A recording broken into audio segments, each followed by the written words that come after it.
2024 group 2 paper 4 Telangana moment గురించి డీటెయిల్గా చూద్దాం. ప్రతి క్వశ్చన్ని ఎక్స్ప్లెయిన్ చేసుకుందాం. నేను ఆల్రెడీ 2016కి సంబంధించిన పేపర్ కూడా ఎక్స్ప్లెయిన్ చేసి యూట్యూబ్లో అప్లోడ్ చేశాను. ఎవరైనా కావాలంటే మన ప్లేలిస్ట్లో ఉంటుంది, చెక్ చేయండి. ఇంకా మన యూట్యూబ్ ఛానల్ని ఎవరైనా సబ్స్క్రైబ్ చేయకపోతే చేయండి.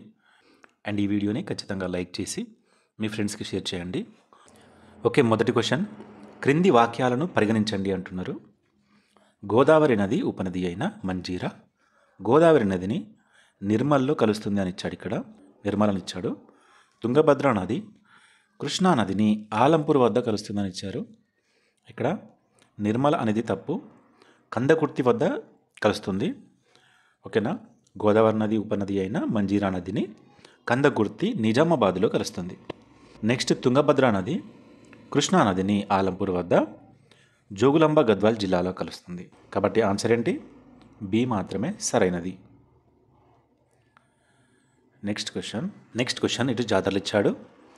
అక్కడుండే దేవుళ్ళు ఆర్ దేవతలకు సంబంధించి ఇచ్చాడనమాట. చూద్దాం. మన్నెంకుంట జాతర ఎక్కడుందండి? ఇది మహబూబ్ నగర్లో ఉంది. బెజ్జంకి జాతర సిద్దిపేటలో ఉంది. అండ్ కుమ్మరవెల్లి జాతర కూడా సిద్దిపేటలో ఉంది. ఇది పెద్దగట్టు లేదా గొల్లగట్టు జాతర. వాడు మిక్స్ చేసి పెద్ద గొల్లగట్టు జాతర అని ఇచ్చాడు. ఇది సూర్యాపేటలో ఉంది ఇది. ఓకేనా. ఒకసారి వాటిని జతపరిచే ప్రయత్నం అయితే చేద్దాం. మన్నెంకొండ జాతర వెంకటేశ్వర స్వామి, బెజ్జంకి జాతర బెజ్జంకి లక్ష్మీనరసింహస్వామి, పెద్ద గొల్లగట్టు జాతర లింగమంతుల స్వామి, అండ్ కొమరవెల్లి జాతర మల్లికార్జున స్వామి. కాబట్టి ఆన్సర్ ఏమైంది? 4, 1, 2, 3. ఆన్సర్ 3. నెక్స్ట్, ఏ నిజాం కాలంలో పరిపాలనాధికారులను పెద్ద ఎత్తున రాజ్యం బయటి నుండి రప్పించారు అని అంటున్నాడు. నేను అఫ్జల్ ఉద్దౌలాని పెట్టిన తప్పైపోయింది. Mir Mahbub Ali Khan correct answer. ఓకేనా. మనం తొందరపాటులో చిన్న చిన్న మిస్టేక్స్ చేస్తూ ఉంటాం. అదే తర్వాత చాలా పెద్దగా అయిపోద్ది. ఓకేనా. 1 మార్కుతోనే జాబ్ కూడా పోయే ఛాన్సెస్ ఉన్నాయి. సో ఎగ్జామ్ అప్పుడు మాత్రం కొంచెం ఆలోచించండి. వాడు ప్రతి క్వశ్చన్లో ట్విస్ట్ ఇస్తూ ఉంటాడు. నెక్స్ట్ క్వశ్చన్, క్రింది వాక్యాలను పరిగణించండి అంటున్నారు. నిజాముల్ ముల్క్ అసఫ్జా కింద 5 సుబాలు ఉండేవి. మెదక్, నిజామాబాద్, మహబూబ్ నగర్, నల్గొండ మరియు అత్రబల్దా వరంగల్ సుబా కింద ఉండేవి అని ఇచ్చాడన్నమాట. అయితే నిజాముల్ ముల్క్ రాజ్యాన్ని స్థాపించిన తర్వాత తన రాజ్యాన్ని 5 సుబాలు కాకుండా 6 సుబాలుగా విభజించాడు. మన సాలార్జంగ్ ఉన్నాడు కదా, ఆయన 5 సుబాలుగా విభజించాడు. కానీ నిజాముల్ ముల్క్ వచ్చేసి 6 సుబాలు అనేది గుర్తుంచుకోవాలి. నేను అసఫ్జాహీలకు సంబంధించి ప్రాక్టీస్ బేస్ చెప్పినప్పుడు కూడా చెప్పిన, అది ఫస్ట్ క్వశ్చన్ సెకండ్ క్వశ్చన్ నిమిషం 30 నిమిషాల లోపే చెప్పిన. ఆ స్క్రీన్ షాట్ కూడా ఇక్కడ నేను మీకు డిస్ప్లే చేస్తాను, ఒకసారి చూడండి. ఇప్పుడు కాదు, ఎప్పుడో 2 సంవత్సరాల క్రితం చెప్పిన. సో అప్పట్లో నేను చాలా మంచిగా చెప్పిన, కంటెంట్ చాలా ఇచ్చా, బట్ ఎవరు దాన్ని యూజ్ చేసుకోవట్లే. అయితే ఆ తర్వాత ఏమైందంటే 6 సుబాలు కాస్త ఈ బ్రిటిష్ వాళ్ళు చేయబట్టి అది 4 సుబాలు అయినాయి అన్నమాట. 4 సుబాలలో 2 సుబాలు మన తెలంగాణ ప్రాంతమే అన్నమాట. ఒకటి గుల్షానాబాద్ సుబా, మరొకటి వరంగల్ సుబా. ఈ గుల్షానాబాద్ సుబాలో ఇవన్నీ వస్తాయి: మెదక్, నిజామాబాద్, మహబూబ్ నగర్, నల్గొండ అండ్ అత్రఫ్బల్దా లేదా హైదరాబాద్. ఈ వరంగల్ సుబాలో ఏమేమి వస్తాయంటే ఆదిలాబాద్ వస్తుంది, కరీంనగర్ వస్తుంది, అండ్ అలాగే వరంగల్ జిల్లా ఈ ఖమ్మం ఉంది కదా, ఖమ్మం ఇంక్లూడింగ్ అన్నమాట. ఖమ్మం అప్పుడు ఇంకా ఏర్పడలేదు. ఓకేనా. ఇది కూడా తప్పే. గుల్షానాబాద్ సుబా అని ఇస్తే మాత్రం ఇది కరెక్ట్. ఓకేనా. కాబట్టి ఆన్సర్ ఏంటి? 2 కూడా wrong. 4 answer. Next question, Nizam కాలంలో ఎవరి సంస్కరణలు తర్వాతి కాలంలో ముల్కీ మరియు నాన్ ముల్కీల మధ్య తగాదాలకు కారణమయ్యాయి అంటే సాలార్జంగ్. కానీ సాలార్జంగ్ ఇవ్వలేదు, అతని అసలు పేరు ఇవ్వడం జరిగింది. అసలు పేరేంటి? మీర్ తురబ్ అలీ ఖాన్. నేను అసలు పేర్ల గురించి నేను కన్ఫ్యూజన్ పాయింట్స్లో చెప్పిన కదా, ఫస్ట్ పార్ట్లోనే చెప్పిన, మన కోర్సులో ఉంటుంది, ఒకసారి చెక్ చేయండి మన యాప్లో. నెక్స్ట్ క్వశ్చన్, మీర్ ఉస్మాన్ అలీ ఖాన్ జారీ చేసిన ఫార్మాన్ ఆధారంగా హైదరాబాద్ సివిల్ సర్వీసెస్ రెగ్యులేషన్ని ఏ సంవత్సరంలో ప్రకటించారు అంటున్నాడు.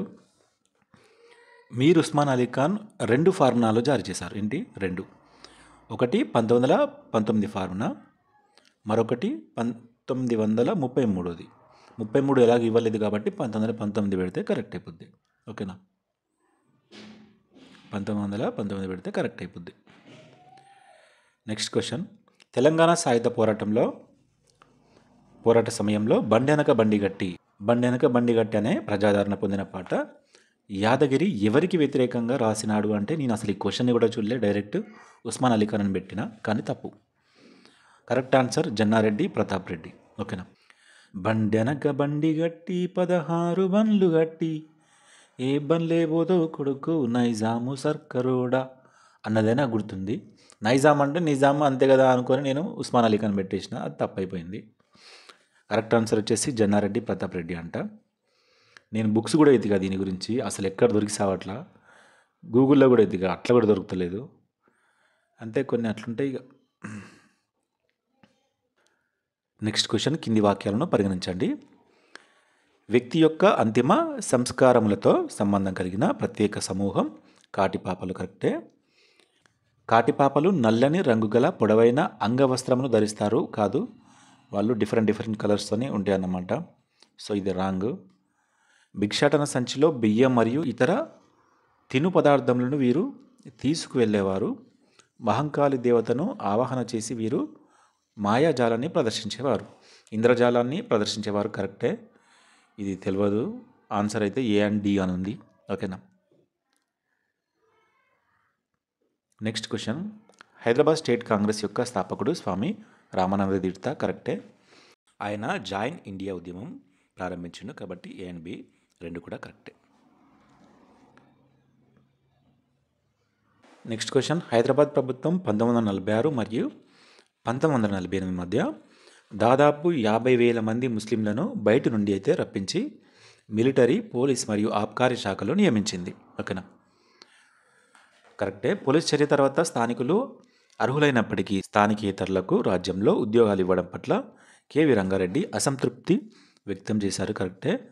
పోలీస్ చర్య తర్వాత రాజ్యంలో ఉన్నత పదవులను పొందిన స్థానికేతరులు తమ బంధువులను మరియు స్నేహితులను స్థానిక ఉద్యోగాలలో తమ అధికారాన్ని ఉపయోగించి నియామకాలు చేశారు. కరెక్టే. వీటన్నిటి మూలంగా ముల్కీయేతరులు వెనక్కి వెళ్ళండి, నాన్ ముల్కీస్ గో బ్యాక్ అనే ఉద్యమం ప్రారంభమైంది అన్నాడు. ఇది కరెక్టే. ఆన్సర్ 4. నెక్స్ట్, బూర్గుల మంత్రివర్గం గురించి అడిగాడు. పూల్చంద్ గాంధీ విద్య మరియు వైద్య శాఖ, జిఎస్ మేల్కోటే ఆర్థిక శాఖ, రంగారెడ్డి ఎక్సైజ్ మరియు సుంకములు అటవీ శాఖ కూడా, అన్నారావు స్థానిక పరిపాలన. కాబట్టి ఆన్సర్ 3. నెక్స్ట్ క్వశ్చన్, క్రింది వాక్యాలను పరిగణించండి. ఒక వ్యక్తి జన్మించే నాటికి అతను లేదా ఆమె హైదరాబాద్ రాష్ట్రానికి చెందిన వ్యక్తి అయితే ముల్కీగా గుర్తించబడతారు. కరెక్టే. ఏది మన 1919 ఫార్ములా ప్రకారం ఇది. అతడు లేదా ఆమె జన్మించిన సమయంలో ఆమె తండ్రి హైదరాబాద్ రాష్ట్ర ఉద్యోగిగా 12 సంవత్సరాలు తప్పు, 15 సంవత్సరాలు. ఓకేనా. నేను కన్ఫ్యూజన్ పాయింట్స్లో ఆల్రెడీ చెప్పిన 1888 అంటే 12 సంవత్సరాలని, పెద్ద మనిషిలో ఒప్పందం అంటే కూడా 12 సంవత్సరాలు, 1919 ఫార్ములా అంటే 15 సంవత్సరాలు. ఓకేనా.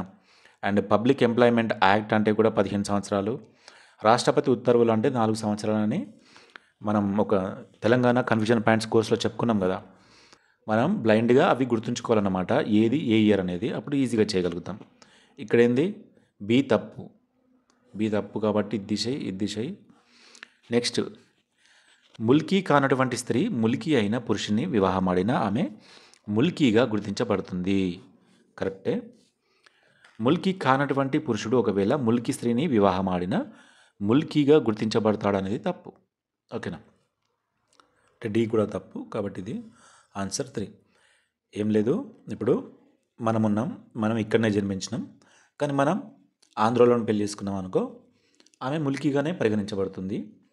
అలా కాకుండా ఇక్కడ అమ్మాయి ఉందనుకోండి, ఆంధ్ర అబ్బాయిని పెళ్లి చేసుకుందనుకోండి, అప్పుడు ఆ అబ్బాయి ముల్కీగా పరిగణించబడడు అన్నమాట. అదే ఇక్కడ ఇచ్చాడు. ఇక్కడ నేను జస్ట్ ఎగ్జాంపుల్ కోసం ఆంధ్ర తెలంగాణ ఇచ్చా, కానీ యాక్చువల్గా మీరు ఇది హైదరాబాద్ సంస్థానానికి రిలేట్ చేసుకోవాలన్నమాట. ఆ సంస్థానంలో ఉండే అబ్బాయి వేరే రాష్ట్రంలో వేరే సంస్థానంలో ఉండే అమ్మాయిని పెళ్లి చేసుకున్నా కూడా ఆమె ముల్కీగా పరిగణించబడుతుంది. కానీ హైదరాబాద్ సంస్థానంలోని అమ్మాయి బ్రిటిష్ ఇండియాలోని అబ్బాయిని ఎవరినైనా పెళ్లి చేసుకుంటే ఆ అబ్బాయి ఇక్కడ ముల్కీగా పరిగణించబడడు, గుర్తించబడడు అనేది మీరు గుర్తుంచుకోవాలి. ఓకేనా? కాబట్టి ఆన్సర్ ఏంటి? ఏ అండ్ సి మాత్రమే కరెక్ట్. Okay, next question. కింది వాక్యాలను పరిగణించండి. 1 మరియు 2 సెప్టెంబర్ 1952 జరిగిన 1 మరియు 2 సెప్టెంబర్ 1952 జరిగిన కాల్పుల సంఘటనపై విచారణ జరపడానికి జగన్మోహన్ రెడ్డి కమిషన్ అయితే నియమించబడింది అని చెప్తున్నాడు. తప్పండి ఇది. సెప్టెంబర్ 3 మరియు 4లో కాల్పులు జరిగినాయి. దీన్ని విచారించడానికి జగన్మోహన్ రెడ్డి కమిషన్ని ఏర్పాటు చేశారు. కాల్పుల్లో వ్యక్తులు చనిపోవడానికి బాధ్యత పోలీసులదే అనే విషయంతో కమిషన్ ఏకీభవించడం లేదని తన రిపోర్టులో స్పష్టం చేసింది అనేది కరెక్టే. కాబట్టి ఆన్సర్ బి మాత్రమే సరైనది. ఓకేనా? ఓకే, నెక్స్ట్ చూద్దాం. 1938లో వందే మాతర ఉద్యమంలో పాల్గొన్నందుకు బహిష్కరించబడిన ఉస్మానియా యూనివర్సిటీ విద్యార్థులను చేర్చుకోవడానికి తిరస్కరించిన ఆంధ్ర యూనివర్సిటీ ఉపకులపతిని గుర్తించండి అన్నాడు. దీనికి మనం కన్ఫ్యూజన్ పాయింట్స్లో ఒక కోడ్ చెప్పుకున్నాం. ఏంటి? ఉమా అంటుంది. ఏంది? ఉమా అంటుంది. ఏమంటుంది? అక్క బాస్ నాకే కదా. అక్క అంటే ఏంది? ఇది ఆంధ్ర యూనివర్సిటీ. కా అంటే కట్టమంచి రామలింగారెడ్డి. బా అంటే బెనారస్ యూనివర్సిటీ. సా అంటే సర్వేపల్లి రాధాకృష్ణ. నా అంటే నాగ్పూర్ యూనివర్సిటీ. కే అంటే కేదార్నాథ్ పాత్రి లేదా కేదార్. ఊ అంటే ఉస్మానియా యూనివర్సిటీ. ఎం అంటే మెహదీ యార్జంగ్ బహదూర్ కదా. కాబట్టి ఇక్కడ ఆన్సర్ ఏమైందండి? కట్టమంచి రామలింగారెడ్డి. ఎస్ రాధాకృష్ణన్ వచ్చేసి బెనారస్ యూనివర్సిటీ వీసీ. ఓకేనా? నెక్స్ట్, మొదటి నుండి విశాలాంధ్ర భావనను సమర్థించింది ఎవరు? కాళోజీ మరియు స్వామి రామానంద తీర్థ. ఫస్ట్లో కాళోజీ విశాలాంధ్రకి సపోర్ట్ ఇచ్చిండు, ఆ తర్వాత మారిపోయిండు అనుకోవచ్చు. Next question. పెద్ద మరియు చిన్న రాష్ట్రాల మధ్య సమతుల్యత సాధించడానికి 4 పరిమితులను అంబేద్కర్ ప్రతిపాదించాడన్నది రాంగ్. 4 కాదు, 3. అండ్ ప్రకృతి వనరులు మరియు మానవ వనరులు అను 2 కాదు 3 కారకములపై ఆర్థిక స్వావలంబన ఆధారపడి ఉంటుందని ఆయన భావించెను. మిశ్రమ రాష్ట్రాల ఏర్పాటు ఉండకూడదని ఆయన పేర్కొన్నాడు. కరెక్టే. ఒక రాష్ట్రం ఒక భాష ఉండాలని ఆయన పేర్కొన్నాడు. ఇది కూడా కరెక్టే.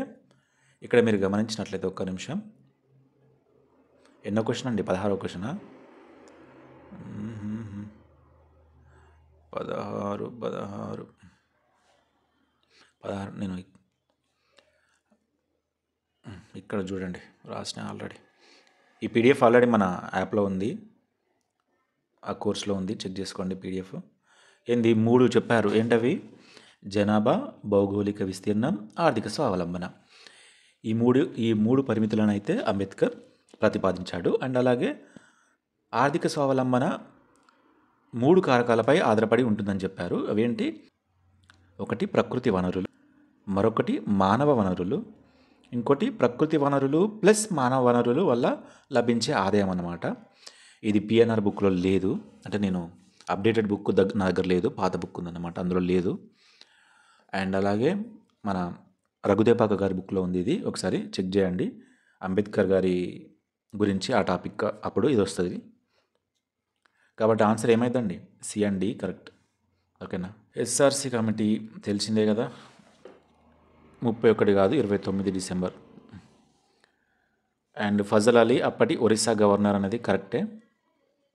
అండ్ ఈ కమిషన్లోని ఒక సభ్యుడు అయిన ఫనిక్కర్ ఈజిప్టు భారత రాయబారి కరెక్టే. 1954 29 జూన్లో ఎస్ఆర్సి ఆంధ్రాలో తన విచారణ ప్రారంభించింది అన్నాడు. ఆంధ్రాలో ఎందుకు ప్రారంభిస్తుంది? హైదరాబాద్లో ప్రారంభించింది. ఓకేనా? చిన్న రాంగ్ అండి. ఎవరైనా గమనిస్తారా అసలు? ఇది జాగ్రత్తగా చదివితేనే ఇలాంటివి చేయగలుగుతాం. అయ్యదేవర కాళేశ్వరరావు ఈ కమిషన్కు విశాలాంధ్ర ఏర్పాటుకు సిఫార్సు చేయవలసిందిగా కోరాను.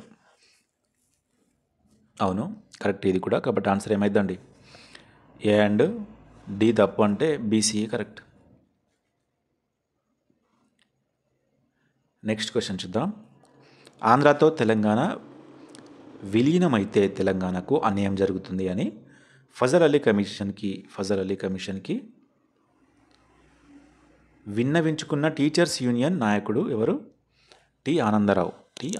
ఓకేనా. ఆంధ్రాతో తెలంగాణ విలీనమైతే తెలంగాణకు అన్యాయం జరుగుతుందని అప్పటి టీచర్స్ యూనియన్ నాయకుడు పేర్కొన్నారు. ఎంతమంది ఇది కరెక్ట్ పెట్టిల్లండి, గుర్తుందా? కాళోజీ నారాయణరావు అయితే ఖచ్చితంగా తప్పు. ఓకేనా. ఆయన ఎట్లాగూ విశాలాంధ్రకు మద్దతుగా పలికిండు కాబట్టి తప్పు. చుక్క రామయ్య గప్పడిందుకు వచ్చిండు, ఆయన అసలు కానే కాదు. టి సూర్యనారాయణ అనే పేరు మనం వినలేదు కదా, కాబట్టి టి ఆనందరావు. ఇలా ఆయన చెక్ చేసుకోవాలి అప్పుడప్పుడు.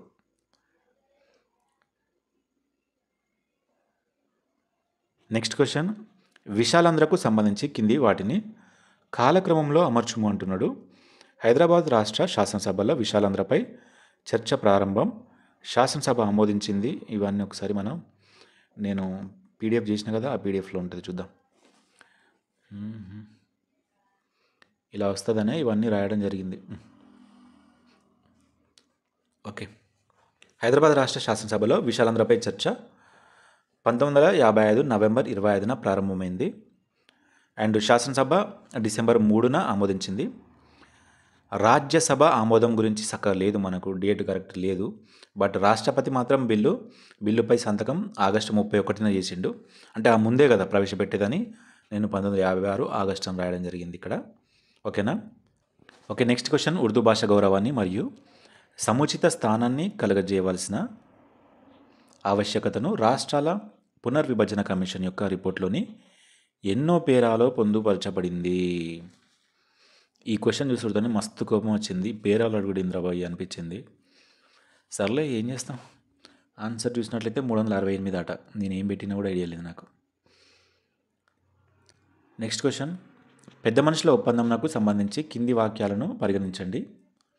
రెండు ప్రాంతాల జనాభా ప్రాతిపదికగా భవిష్యత్తులో ఉద్యోగ నియామకాలు ఉంటాయి.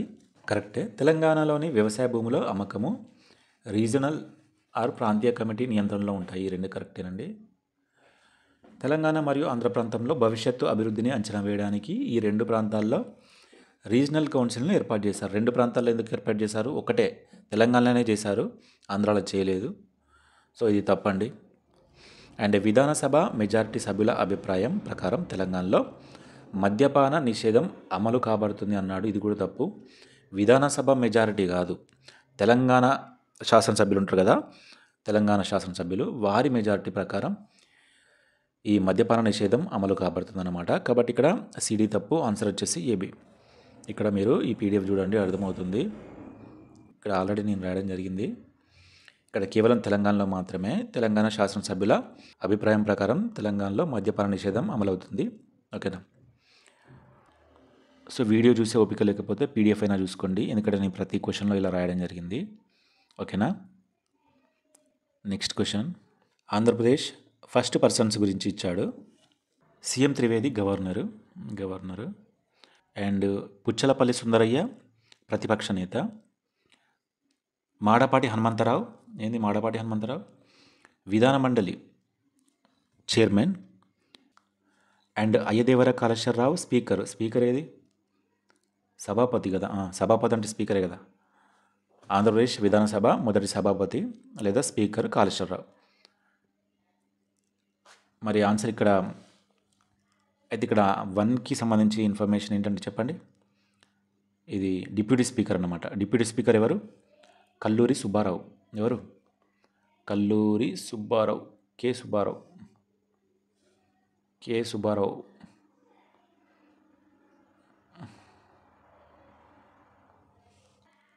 ఓకే. నెక్స్ట్ క్వశ్చన్ చూద్దాం. Next question, Telangana regional committee deputy చైర్పర్సన్స్గా పదవిని అలంకరించిన ఈ కింది వారిని కాలక్రమానుసారంగా అమర్చండి అంటున్నాడు. ఫస్ట్ అయితే మన మాస్మా బేగం అండి. కాబట్టి ఆన్సర్ ఏతో స్టార్ట్ అవ్వాలి. కాబట్టి ఇవి రెండు రాంగ్. అండ్ మనకు గుర్తుంచుకోవాల్సింది ఏంటంటే తెలంగాణ 1969 తెలంగాణ ఉద్యమం ఉంది కదా, అప్పుడు చైర్మన్ ఎవరండి? చుక్కారావు. అండ్ డిప్యూటీ చైర్మన్ ఎవరండి? రాజమల్లు. ఓకే. ఈయన చివరి వ్యక్తి. Second T Rangarao, third Rajamallu. ఓకేనా.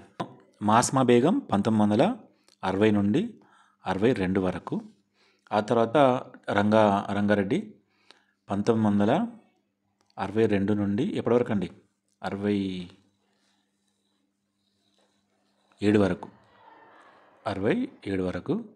ఆ తర్వాత రాజమల్లు 1967 నుండి 72 వరకు. Next and last Syed Rahmat Ali 1972 నుండి 73 వరకు. ఎందుకంటే 73లో అది రద్దయిపోయింది. ఓకేనా. బోర్డును ఏర్పాటు చేశారన్నమాట. ఈ కమిటీని తీసేసి బోర్డుని ఏర్పాటు చేశారు. బోర్డుని మళ్ళీ మన ఎన్టీఆర్ రద్దు చేసిండు. ఓకేనా. దాని గురించి కూడా అడిగిండు అనుకుంటా ఇందులో. నెక్స్ట్ క్వశ్చన్, కింది వాక్యాలను పరిగణించండి. చారిత్రకంగా మీర్ ఉస్మాన్ అలీ ఖాన్ కాలంలోనే కోస్తాంధ్ర నుండి వ్యవసాయదారులు తెలంగాణకు వలస రావడం ప్రారంభమైంది. నిజాం ప్రభుత్వమే బయటి వారిని ఆహ్వానించి వారికి నిరుపయోగంగా ఉన్నటువంటి వ్యవసాయ భూములను కట్టబెట్టింది. దీనికి సంబంధించిన ఆన్సర్ చూసినట్లయితే 2 కూడా కరెక్ట్ అని ఇచ్చాడు. ఇది అసలు ఎక్కడ చదివినంటే గుర్తులేదు నాకైతే. మనోళ్ళందరికీ ఇంపార్టెంట్ పాయింట్సే కావాలి, కానీ వాడు మాత్రం ఎక్కడియో అడుగుతూ ఉంటాడు. నెక్స్ట్ క్వశ్చన్ అండి, క్రింది వాక్యాలను పరిగణించండి అంటున్నాడు. ఆధిపత్య ధోరణి కలిగిన ఆంధ్ర రాజకీయ నాయకత్వం పెద్ద మనుషుల ఒప్పందంలో ఇచ్చిన రక్షణలను ఉల్లంఘించింది. అవును. అతి ముఖ్యమైన ఉల్లంఘన తెలంగాణ ప్రాంతీయ మండలికి సంబంధించింది. దాని పేరు ప్రాంతీయ కమిటీగా పేర్కొని తర్వాత ఆంధ్రప్రదేశ్ ప్రాంతీయ కమిటీగా పిలువబడింది. రాష్ట్రం పేరును సంబంధించి ఇద్దరు మొదట ఒప్పుకున్న పేరు తెలుగునాడు. తప్పు, తెలుగునాడు కాదు. ఆంధ్ర తెలంగాణ అని పేర్కొన్నారన్నమాట, తెలుగునాడు కాదు. తదనంతరం వాళ్లకు ఈ పదం నచ్చలేదని ఆంధ్రప్రదేశ్గా మార్చారు. తెలంగాణ నుండి ముఖ్యమంత్రి కానీ ఉప ముఖ్యమంత్రి కానీ ఉన్నట్లు అయితే వారే ప్రాంతీయ కమిటీ చైర్మన్గా ఉండాలని నిర్ణయించారు. కానీ ప్రకటనలో అది తెలుపబడలేదు. ఓకేనా, ఇది కూడా కరెక్టే. ఇది ఒక్కటే రాంగ్. అయితే ఇక్కడ మీకు డౌట్ రావచ్చు, ఏంది ఆంధ్రప్రదేశ్ ప్రాంతీయ కమిటీ అని పేర్కొనలేదు కదా సార్ అని. పిఎన్ఆర్ బుక్లో కానీ రఘు సార్ బుక్లో కానీ అసలు ఈ పాయింట్ లేదు. ఈ పాయింట్ కేవలం మన వి ప్రకాష్ సార్ బుక్లో ఉంది. అంటే పిఎన్ఆర్ సార్ కానీ రఘు సార్ బుక్ కానీ నా దగ్గర అప్డేటెడ్ బుక్ లేవు, పాతే ఉన్నాయి, అందులో అయితే లేవు. వి ప్రకాష్ సార్ బుక్ నా దగ్గర సెకండ్ ఎడిషన్ ఉంది. అందులో ఈ పాయింట్ డైరెక్ట్ పాయింట్ అన్నట్టు. ఈ పాయింట్ డైరెక్ట్ పాయింట్. మనం చాలామందిమే వి ప్రకాష్ సార్ బుక్ సోది ఉందనుకున్నాం, కానీ సోది కాదండి, అదంతా వివరణ. గ్రూప్ 2కి ప్రిపేర్ అయ్యేవారు ఖచ్చితంగా వి ప్రకాష్ సార్ బుక్కే చదవండి. మిగతా బుక్కులు కూడా బాగున్నాయి, మిగతా ఎగ్జామ్లకి అవి సరిపోతాయి. గ్రూప్ 2కి మాత్రం వి ప్రకాష్ సార్ బుక్ చదవండి. వి ప్రకాష్ సార్ బుక్లో ఎలా ఉన్నాయో అలాంటి లైన్స్ డైరెక్ట్ ఇందులో ఉన్నాయన్నమాట. సో నేనైతే షాక్ అవ్వడం జరిగింది. నా సజెషన్ ఏంటంటే వి ప్రకాష్ సార్ బుక్కే చదవండి గ్రూప్ 2కి ప్రిపేర్ అయ్యేవారు. అది కాకుండా మిగతా ఏ ఎగ్జామ్ అయినా సరే పిఎన్ఆర్ బుక్ అయినా చదవండి, రఘుదేపాక బుక్ అయినా చదవండి, ఏ సార్ బుక్ అయినా బాగానే ఉంటుంది, వాళ్ళు మంచి కంటెంటే ఇచ్చారు. ఓకేనా. సరే, ఇప్పుడైతే 25 క్వశ్చన్లు చూసాం. నెక్స్ట్ మిగతా క్వశ్చన్లు చూద్దాం. అండ్ ఈ వీడియోని ఖచ్చితంగా లైక్ చేసి మీ ఫ్రెండ్స్కి షేర్ చేయండి, ఎవరైనా అవసరం ఉన్న వాళ్ళకి. అండ్ అలాగే మనం యాప్ కూడా తీసుకొచ్చినాం, అందరికీ తెలుసు కదా. తెలంగాణ ఉద్యమ చరిత్ర కన్ఫ్యూజన్ పాయింట్స్ అనే కోర్స్ తీసుకొచ్చాను. గ్రూప్ 2లో చాలా వరకు కన్ఫ్యూజన్ పాయింట్స్ అడుగుతున్నాడు కదా, అందుకని కోర్స్ తీసుకొచ్చాను. ఎవరికైనా ఇంట్రెస్ట్ ఉంటే తీసుకోండి, జస్ట్ 49 రూపీసే. సరేనండి, మరి నెక్స్ట్ వీడియోలో కలుద్దాం.